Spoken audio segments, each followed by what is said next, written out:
Assalamualaikum warahmatullahi wabarakatuh. Selamat sore Bapak-Bapak dan Ibu-Ibu pendidik dengan beragam peran yang hadir di Temu Pendidik Nusantara hari ini. Selalu tidak enak bicara sesudah anak-anak, karena saya yakin tidak ada yang bisa jadi pembicara yang lebih baik sebetulnya. Tidak ada yang bisa menjadi pembicara yang lebih ekspresif dibandingkan dengan anak-anak yang tadi sudah tampil di depan kita. Mungkin kita kasih tepuk tangan satu kali lagi buat mereka. Oke. Hari ini banyak yang mengharukan buat saya, Bapak dan Ibu, tapi terutama rasa haru ini muncul sebetulnya sejak hari Rabu kemarin. Pada saat mendengar begitu banyak cerita dari penggerak-penggerak guru belajar dari berbagai daerah yang menempuh perjalanan begitu jauh, naik kapal, lewat jalan darat, lewat udara, dan seterusnya untuk sampai ke acara hari ini di Temu Pendidik Nusantara hari ini. Ada 400 guru dari 38 kabupaten yang hadir hari ini dan 1000 guru yang akan 1000 guru yang akan bergabung besok di 80 kelas lokakarya yang diselenggarakan Kampus Guru Cikal bekerja sama dengan SMU 28 sebagai tuan rumah, SMK Negeri 57, SDN 12 dan 13 Cilandak, SMP Negeri 68 dan Sekolah Cikal Cilandak. Makasih sekali lagi untuk semua teman-teman. Ketahuilah bahwa bukan cuma percakapan hari ini sebetulnya, tapi semua perjalanan, semua temu pendidik daerah yang sudah diselenggarakan sebelum Temu Pendidik Nusantara ini menjadi inspirasi dan sumber belajar serta pancaran dari Merdeka Belajar sesungguhnya yang tidak hanya terjadi hari ini, tapi terjadi sepanjang hari sebetulnya di semua daerah yang menjadi bagian dari komunitas ini. Pada saat kita bicara Merdeka Belajar, Ibu dan Bapak, saya tuh selalu terbayang anak-anak. Semua acara Kampus Guru Cikal dan komunitas guru belajar itu selalu mulai dari anak-anak. Sebagian besar anak Indonesia itu dunianya hanya sebatas ruang kelasnya. Mimpinya hanya terbatas tingginya tangan untuk menjawab pertanyaan gurunya. Yang kita inginkan adalah anak-anak yang punya aspirasi tinggi, yang punya cita-cita melampaui langit sebetulnya. Melampaui batas ruang kelas, melampaui batas dunianya. Dan ini hanya akan terjadi pada saat anak-anak punya kemerdekaan belajar. Tapi kemerdekaan belajar murid-murid hanya akan terjadi pada saat kita sebagai pendidik juga sebetulnya memiliki kemerdekaan. Saya baru 20 tahun sebetulnya jadi pendidik, baru 20 tahun belajar bersama guru-guru. Tapi satu hal yang selalu saya katakan di pertemuan apapun adalah pertanyaan tentang apakah ibu dan bapak guru merasa merdeka. Kalau tidak merasa merdeka, tidak perlu ada dan datang dan belajar. Karena itu resep dasar sebetulnya.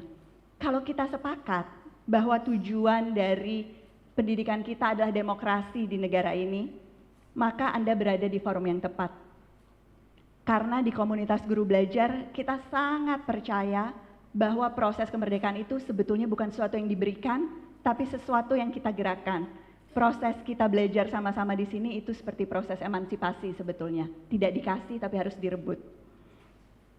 Pada saat kita bicara tentang merdeka belajar, itu memang proses yang sama sekali tidak mudah Ibu dan Bapak. Kalau kita lihat, maka ada beberapa hal yang sebetulnya sangat esensial.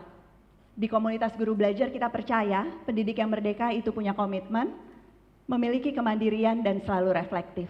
Dan ini susahnya minta ampun, bener nggak? Mudah dikatakan tapi susah dilakukan.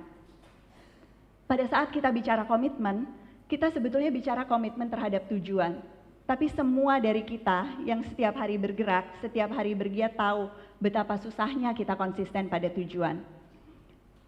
1 bulan yang lalu dalam percakapan dengan kepala-kepala sekolah yang belajar dari Ambon, saya diingatkan bahwa salah satu tantangan utama kita saat ini adalah membedakan cara dengan tujuan. Kita terjebak pada tugas-tugas administratif, kita terjebak pada ketentuan-ketentuan birokrasi, sehingga ujian, akreditasi, seleksi, nilai, yang sebetulnya semua hanya cara, kemudian menjadi tujuan dan menjadi prioritas utama. Bahkan lebih tinggi dari prioritas tujuan pendidikan nasional sendiri atau prioritas kita masing-masing. Kenapa kita memilih menjadi pendidik? Hal yang kedua, kemandirian. Kemandirian juga sulit. Sulit kenapa? Karena sebetulnya pada saat kita melihat proses kemandirian, tingkatan-tingkatannya itu banyak sekali. Minggu lalu berbincang-bincang dengan guru-guru dari Sukabumi. Saya sebetulnya sangat sedih karena masih banyak sekali upaya pengembangan guru yang penuh dengan manipulasi. Banyak ketentuan, banyak jabatan, banyak uang yang kemudian membuat proses guru belajar dan semangat guru belajar itu menjadi sesuatu yang masih sulit buat sebagian dari kita. Sebagian dari kita berhenti mungkin di anak tangga ketiga dari gambaran ini, menjadi teman konsultasi atau memberikan masukan. Tapi masih jauh perjalanannya untuk sampai berdaya dan memegang kendali atas proses belajar kita sendiri. Hal ketiga yang menjadi bagian dari pendidik yang merdeka belajar adalah kemampuan untuk refleksi. Refleksi ini juga mudah dikatakan, tapi sulit sekali dilakukan. Sebagian dari kita cenderung menutup mata, menolak untuk melihat cermin dengan 1001 alasan. Kita bilang masyarakat belum paham, kita bilang anak-anak tidak mengerti, kita bilang orang tua akan menentang. Padahal itu sebetulnya alasan dari ketakutan diri kita sendiri untuk menuju perubahan. Bicara tentang komitmen, bicara tentang kemandirian, bicara tentang refleksi. Pipa-pipa yang mencoba menggambarkan ini tidak sebanding rasanya dengan betapa kompleksnya sebetulnya permasalahan pendidikan yang ada di negara kita. Kita bicara tentang kompetensi guru yang masih sangat beragam dan seringkali tidak berdampak pada siswa. Kita bicara tentang kesempatan dan jenjang karir bagi guru yang masih sangat terbatas sebetulnya. Dan kita juga bicara tentang kesempatan kolaborasi di antara guru yang juga belum berkembang utuh. Saya ingat sekali ada Sahlal di tahun 70-an, dia pakar pendidikan di Amerika dan dia membandingkan antara proses NASA pada saat mengirimkan Apollo ke bulan dibandingkan dengan reformasi pendidikan. Menurut dia jauh lebih sulit melakukan reformasi di bidang pendidikan. Kenapa? Karena selain butuh waktu yang sangat lama, juga membutuhkan kesepakatan antara begitu banyak pemangku kepentingan dan keberhasilan itu sulit dilihat, Ibu dan Bapak. Sehingga tidak heran banyak di antara kita yang frustasi. Tidak heran banyak yang bilang pendidikan itu penting, tapi tidak menjadikan itu sebagai prioritas. Temu Pendidik Nusantara ini sengaja dibuat di Hari Sumpah Pemuda sebetulnya, karena yang kami rasakan adalah kita itu sedang melawan miskonsepsi. Melawan miskonsepsi tentang proses guru belajar. Banyak yang bilang, guru itu hanya mau belajar kalau ada insentif. Guru hanya mau belajar kalau mendapatkan sertifikat atau uang. Apa yang kita buktikan teman-teman? Yang kita buktikan adalah bahwa guru-guru belajar yang hadir hari ini sebetulnya belajar karena kebutuhan alamiah. Banyak yang tidak percaya. Banyak yang tidak percaya bahwa rekan-rekan guru ini datang tanpa biaya, dengan biaya sendiri, tanpa janji sertifikat atau uang apapun, hanya untuk belajar di Temu Pendidik Nusantara. Banyak juga yang bilang bahwa guru itu hanya bisa belajar dari ahli, dari pakar pendidikan. Di Temu Pendidik ini kita buktikan bahwa guru itu belajar paling efektif sebetulnya dari guru yang lain. Guru itu tidak perlu figur sempurna yang serba ahli, guru itu perlu figur realistis, guru lain yang belajar, guru lain yang mempraktekkan apa yang dia pelajari, dan guru lain yang belajar dari banyak sekali kegagalan sebelum akhirnya berhasil. Guru yang belajar juga adalah guru yang sebetulnya membuktikan miskonsepsi yang ketiga. Banyak yang bilang bahwa guru belajar itu cuma cukup tahu how to-nya. Guru dikasih resep aja deh Bu Ella, nggak usah dikasih susah-susah katanya gitu. Banyak teman saya yang berpikir begitu dan saya yakin teman-teman juga banyak yang punya pengalaman seperti itu. Di komunitas guru belajar kita yakin bahwa guru perlu tahu kenapa, apa sih tujuannya, apa kemudian yang membuat dia bisa paham konteksnya. Guru profesional itu sebetulnya adalah guru yang adaptif Ibu dan Bapak. Kita yang ketemu anak setiap hari tahu betapa pentingnya peran guru yang adaptif. Setiap tahun ajaran, setiap minggu, bahkan setiap hari, setiap murid kita butuh hal yang berbeda dari kita. Sehingga tahu kenapa menjadi sangat esensial. Di komunitas guru belajar, kita juga melawan miskonsepsi yang keempat. Kita melawan target-target belajar yang diburu-buru dan dipaksakan. Guru belajar itu butuh waktu. Pendidikan itu tidak pernah kekurangan inovasi, betul nggak? Banyak sekali inovasi yang terjadi setiap saat.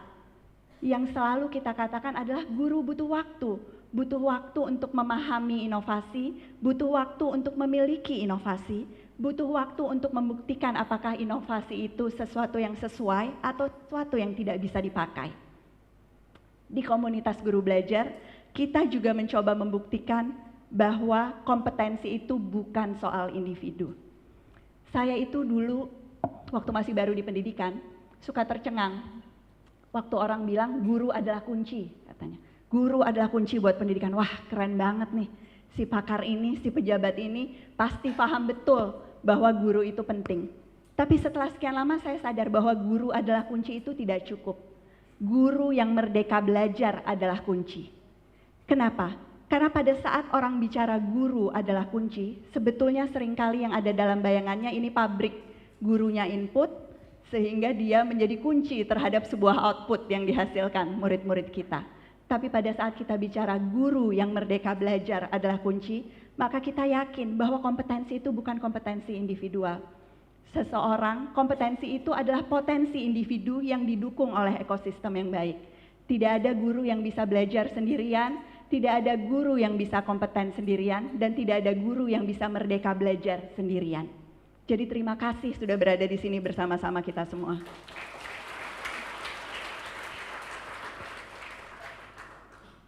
Komunitas guru belajar juga tentu tidak bisa sendirian. Hari ini kita akan bicara dengan pengambil kebijakan dalam pendidikan. Kita akan bicara dengan teman-teman media.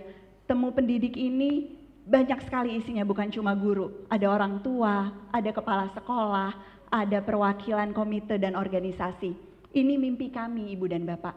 Mimpi kami adalah kita bisa membalik piramida pendidikan di Indonesia. Sehingga bisa ada feedback loop, ada umpan balik yang terus berjalan.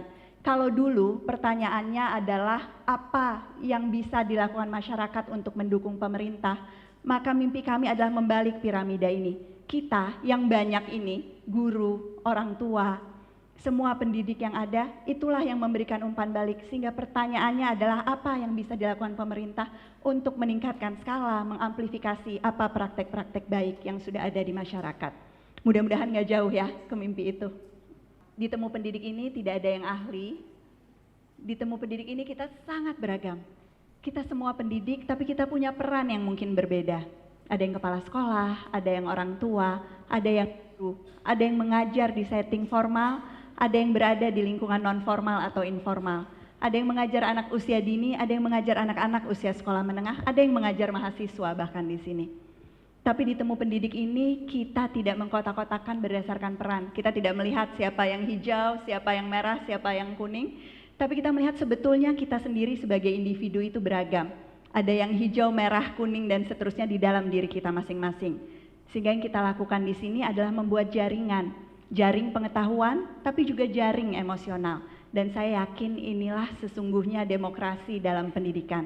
Dan saya yakin kita bisa sepakat bahwa membuat jaring-jaring ini dan memerdekakan diri kita sendiri sebetulnya esensi dari Merdeka Belajar.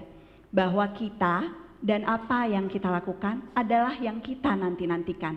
Jadi kita tidak perlu menunggu siapapun untuk merdeka belajar. Terima kasih. Assalamualaikum warahmatullahi wabarakatuh.